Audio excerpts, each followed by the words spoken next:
Bone-Chilling Facts, Part 4. A hitchhiking robot designed to travel North America simply on the kindness of strangers was found decapitated 2 weeks after the project started. More serial killers are born in November than any other month in the year. If you stood on the surface of Mars without a spacesuit, you would pass out within 30 seconds and be unalived in 60. Like and follow for more. This Japanese killer brutally deformed his own face in an attempt to get away with murder. Born on January 5th, 1979, Tatsuya Ichihashi would spend his adult life unemployed, living solely off an allowance from his parents, most of which would be spent on gym memberships and manga, including Bleach and One Piece.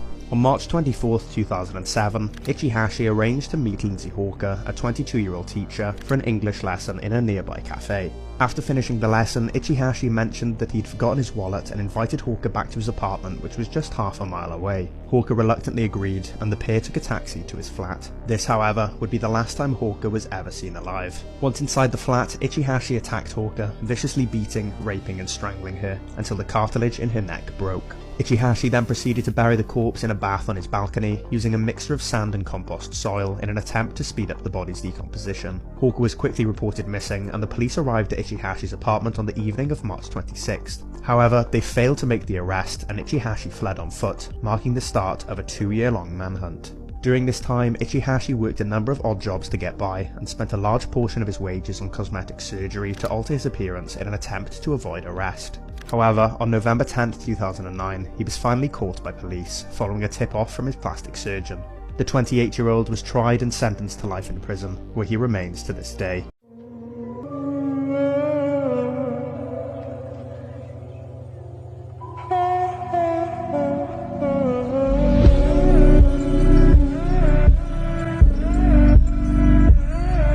Disney World facts and incidents that are a lot darker than you could imagine. And if you guys are loving Creep Time and you want even more content, make sure to check out my Instagram right in the bio. Disney World is known for quite a few high-profile deaths, most of which they have done a great job of covering up. But none quite as quickly as when an off-duty cast member accidentally fell to his death off Disney's contemporary resort onto the monorail. Within just 3 hours, Disney had completely cleaned it up and just resumed operations. In 1981, a case went to court when parents claimed that an actor at the park who played Winnie the Pooh had slapped their daughter.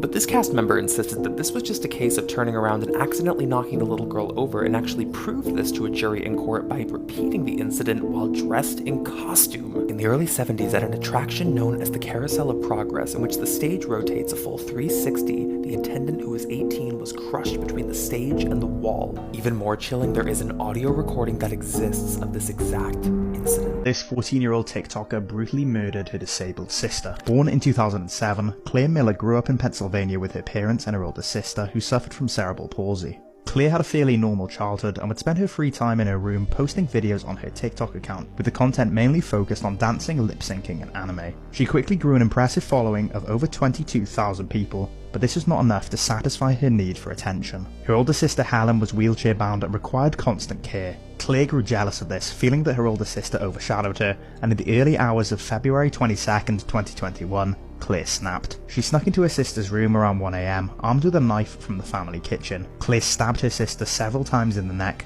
before placing a pillow over her face. Claire then phoned 911, telling the emergency dispatcher that she had murdered her sister. Police quickly arrived at the scene and found Claire waiting outside, covered in blood. Claire's trial is still ongoing, and if convicted, she will likely face either life imprisonment or the death sentence. And This is why staying up past midnight is never a good idea. Reddit user Choice5477 posted this extremely eerie video outside of their window at around 3 AM.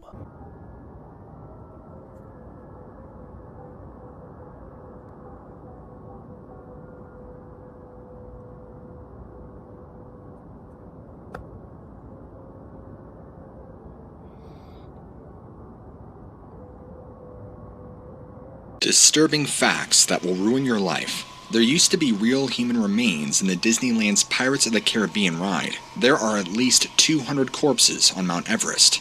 There is no physical evidence to say that today is Sunday. We all just have to trust that someone has kept count since the first one ever.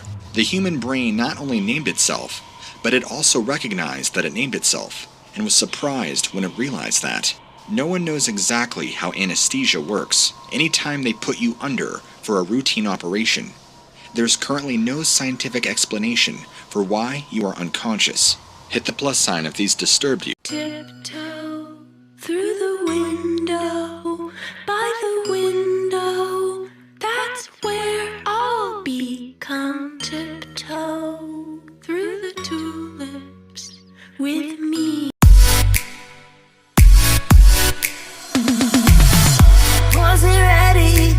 look for something new. I was out with my friends the night that I met you. You look so handsome, thought you were someone. This is why you should never buy antique dolls. This is Daniel, who claims that his mother has an absolute insane obsession with collecting strange antique items. She then one day brought home a creepy doll set, and their lives were never the same. They first start hearing tapping from the room where the dollhouse was placed. I don't know how to explain it. The only thing I can say that has happened with it is sometimes when I walk by, or like I go, the bathroom's back there, and I walk through and I hear like tapping coming from this room. Then one night Daniel's awoken to knocking at the front door. Having no idea who's there, he looks around and sees no one. Then turning around, making exact eye contact with a doll that he swears blinked at him.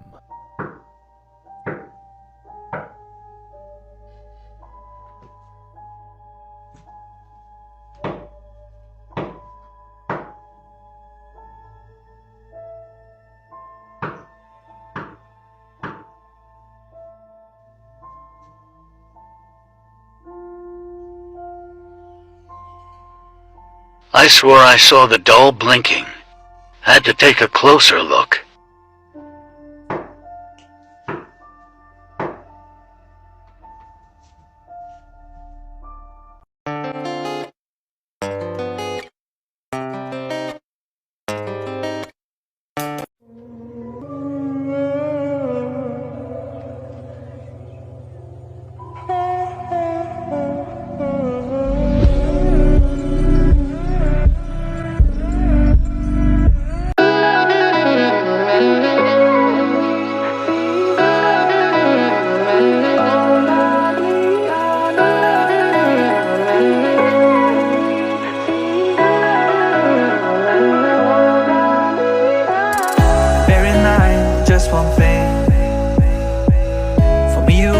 Bone-chilling facts you wish you never knew, Part 4. Cannibals find the palm of the hand the tastiest. There is a lake that never gives up the dead. The bottom of the Lake Superior is cold enough that the dead bodies just remain, so they don't become skeletons and they are pretty creepy. In 1975, the CIA had a heart attack gun. It's a weapon that shoots a small poisonous dart which causes a heart attack. It can penetrate clothes and leave nothing but a red dot. Just imagine what they could be hiding now.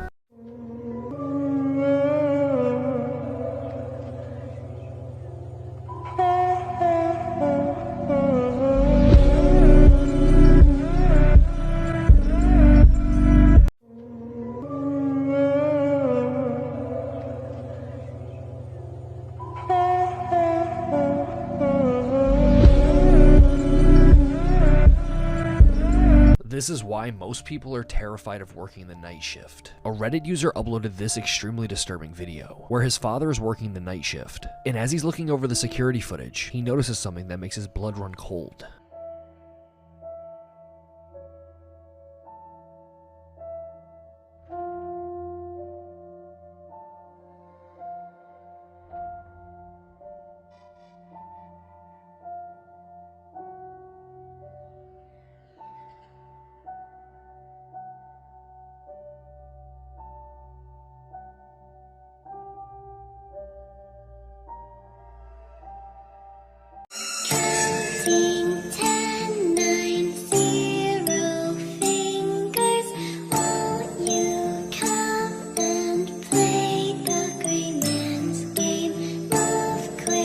NASA's original mission was searching the oceans. Now they won't tell us what they found, but their mission suddenly changed to getting us off this planet instead. Now that must leave you wondering, what did they find in the ocean that was so bad that made them want to leave the planet altogether? Maybe there's a reason we know more about space than we do about our own oceans.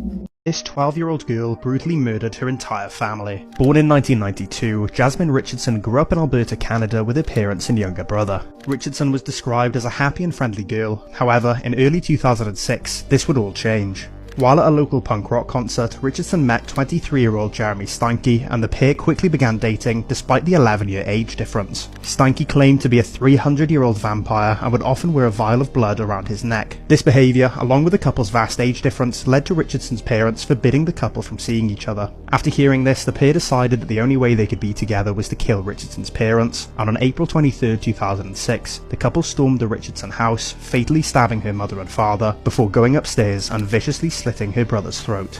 The couple fled, eager to start a new life together, but were quickly captured 130 kilometers from the crime scene. Steinke was sentenced to 25 years in prison. However, Richardson was only sentenced to 10 years and was released on May 6, 2016, and continues to live as a free woman. Terrifying serial killer facts, and be warned as always, the ones I got for you today are actually very rough, so stay tuned. Serial killer John Norman Collins would consistently use his motorcycle as a means to pick up women because, you know, it's a guy on a motorcycle, it's sexy, it's fun, it's hot, whatever. But through several tests and several trials, it was later revealed that the bodies of the women were all found to be washed. But that wasn't the scary part. Aside from the fact that he would wash their bodies, which was already insane enough as it was, Collins would only kill women who were on their period at the time of him picking them up. Like they weren't suffering enough.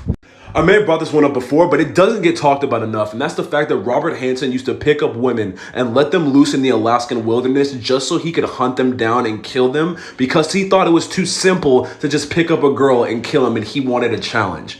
It's pretty funny that Dennis Rader, aka the BTK killer, actually worked for ADT, which is a security system, and in Wichita, where he was doing most of his murders, people were getting alarm security systems out of fear, and he was actually the one that was installing them. Sick and Twisted Films, Part 10. Today we're talking about Tusk. I just watched this yesterday for the first time, and all I can say is, what the fuck was that? The movie is so bizarre, but I couldn't look away at the same time. It's about a podcaster who travels to Canada, kind of in the middle of nowhere, to interview a guy with an interesting past. However, this man turns out to be an absolute psychopath. He drugs him, holds him captive, and eventually starts performing surgeries on him. The first surgery is amputating one of his legs. These surgeries eventually end up turning him into a walrus. Yeah, a walrus. It's so messed up. Who's seen this one? I had a dream. I got everything I wanted. But when I wake up, I see. So why was this statue crying blood? This is seen as a miracle in the Catholic religion. When the Virgin Mary statue cries blood, it's a sign that something crazy may happen. The scariest part is that right after this, Florida State University beat Virginia Tech 27-22. Here's an exclusive second channel video. Here's some more of the most evil children on the planet. The first person we have today for you is Eric Smith. Eric Smith was a regular boy who frequently got bullied for having glasses and red hair until he eventually snapped one day, and he ended up killing a 4-year-old boy. Both of the kids were walking to their summer camp when Smith decided to lure the little boy into the woods where he would strangle him. Next up on the list we have 11-year-old Mary Bell. The day before her 11th birthday, Mary Bell lured a 4-year-old kid into an abandoned home in Newcastle, England. Bell then strangled the boy to death, left, and returned to carve an M into the little boy's chest. But Bell was not even close to done there. She later lured in another little 3-year-old this time into another abandoned house where she would strangle this kid. But the authorities would catch on to the relationship between these two murders, and Mary Bell would eventually be caught. She then served 12 years in prison, where after she was 23, she got out and was given a new identity to... This man is the most prolific killer in South Korea's history. Born on February 24th, 1955, Woo Bum-kon would grow up in the city of Busan before joining the South Korean military and making a name for himself as a superb marksman. A dangerous drinking problem would get him demoted and transferred to one of the most isolated and least populated parts of the country. On the morning of April 26th, 1982, Woo was awoken abruptly by his girlfriend swatting a fly off his chest. This caused a huge argument between the couple, with Woo storming out of the house. He spent the day drinking heavily before returning home, where he began beating his girlfriend and destroying furniture in a drunken rampage. From there, Woo left the house, walked to the police armory where he was stationed, and gathered several weapons including 2 M2 carbines and 7 hand grenades.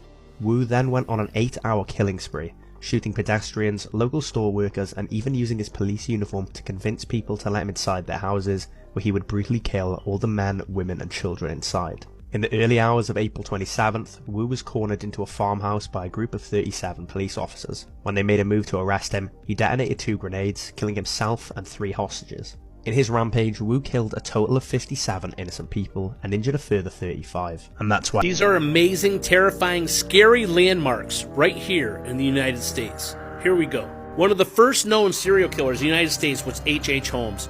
He confessed to 27 killings, but was said to have killed over 27 people. But here's the scary part. He bought a 3-story hotel and completely renovated the inside to be a maze of virtual impossible escapes. Known as the Murder Castle, this is the 2nd floor.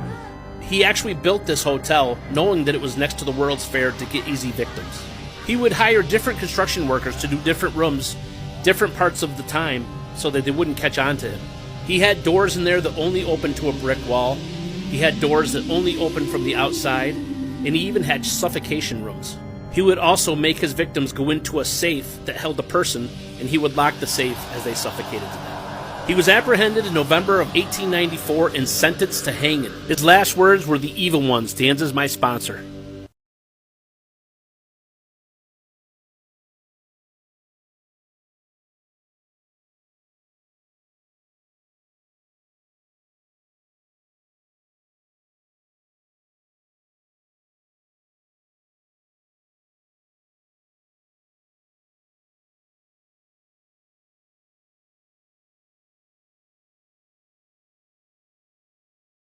There's a secret cult that the government does not want you to know about that's contained some of the most powerful, influential people of all time, and I'm going to tell you all about it right now. This group is known as the Bohemian Grove. And let me say this from the beginning, people typically misconstrue them to be part of the Illuminati, but that's not the case, that's something completely different. For 2 weeks in July, some of the most powerful, rich people on the planet, including politicians, musicians, actors, all meet up in a campground in Monte Rio, California for drinking, partying, and who knows what else. It was stated that this group was created to celebrate a more higher form of thinking and to get away from the uncivilized interests of normal men. But people who have gotten more of an inside look on the Bohemian Grove have noted them doing a lot of rituals and worshiping of a kind. Also, one very specific rule that takes place when you're at the Grove. And that rule is you cannot make any business deals while you're at the Grove. This rule has only been broken once to discuss the Manhattan Project, and that led to the creation of the atomic bomb. Here are some of the most disturbing moments in kids' TV shows. Tom and Jerry is one of, if not the most memorable kids' TV show of all time.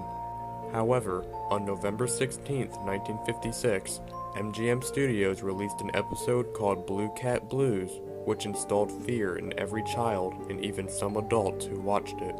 In this episode, we see Tom spending every ounce of money he has to win back his lady cat, which proves unsuccessful. After failing, we see Tom sitting on some train tracks, visibly upset. Jerry watches him while appreciating how lucky in love he is, only to see his girl with a new husband. Jerry then joins Tom on the tracks, and they both sit in devastation as the whistle of an oncoming train rushes towards them.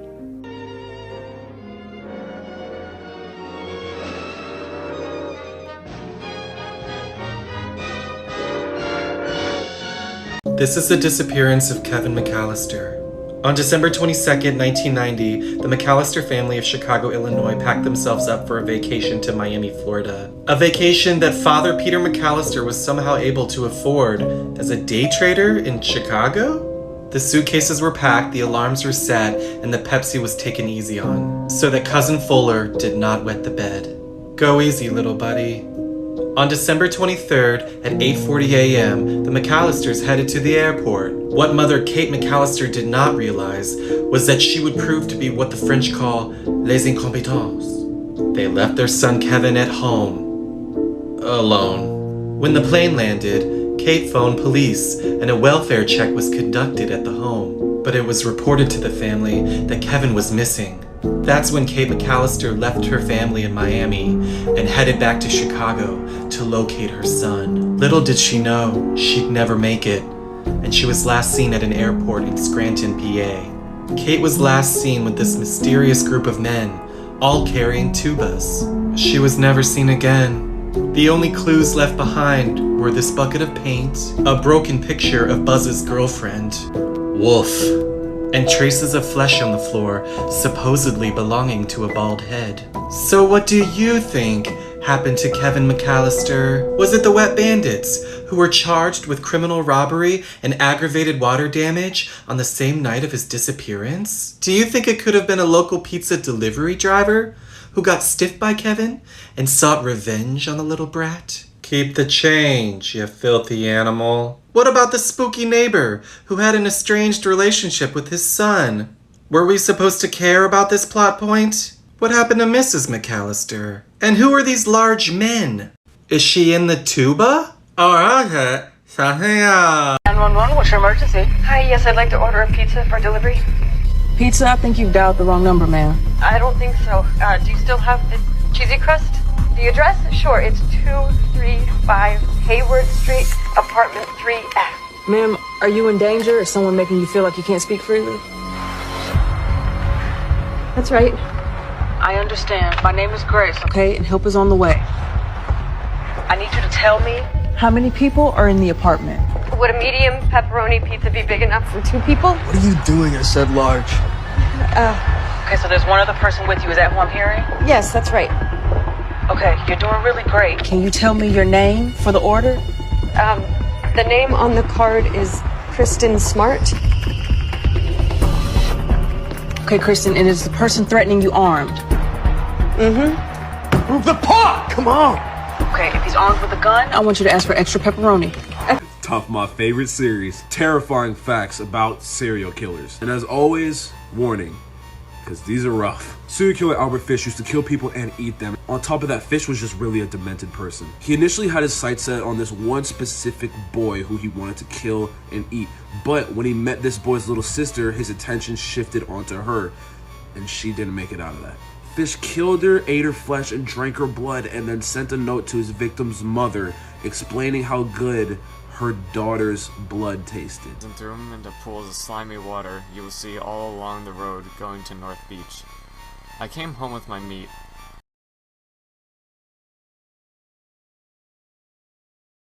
Okay, so I got a good vacation spot for you. Have you ever been to hell? Well, you can't. In 1971, the Soviets were drilling in the desert and accidentally punched into a massive underground fiery pocket. Fumes started leaking out at an alarming rate. They thought it was just leaking gas that caused the flames to keep growing stronger. They couldn't cover up the flames. They figured it might stop burning after a few years, once the gas goes out. Decades later, the fire is still burning strong and can't be stopped. This is believed to be the entranceway to a fiery afterlife. Would you be willing to explore? Cursed games you should never play. Part 45. The Less Fear Game. To start, sit before some candles and stare at them. Now look beyond them and look into the darkness. Now start to think of what could be lurking in that darkness. Throughout this entire process, try not to show or feel any fear. And as you think about what could be lurking there, extinguish the candles one by one. As you extinguish the second candle, say, "Are there none that can show me the meaning of fear?" Once you extinguish the third and final candle, light a fourth candle. Now, if you see or sense something that inspires true fear, you can continue. Now continue to look into the darkness for 3 minutes without showing any fear. Now pick up the lit candle and exit the room. Now move to a second room. Once you enter this room, you'll extinguish the candle and lay on the floor. Lie there for 3 minutes without showing any fear. After this, relight your candle and move to a third room.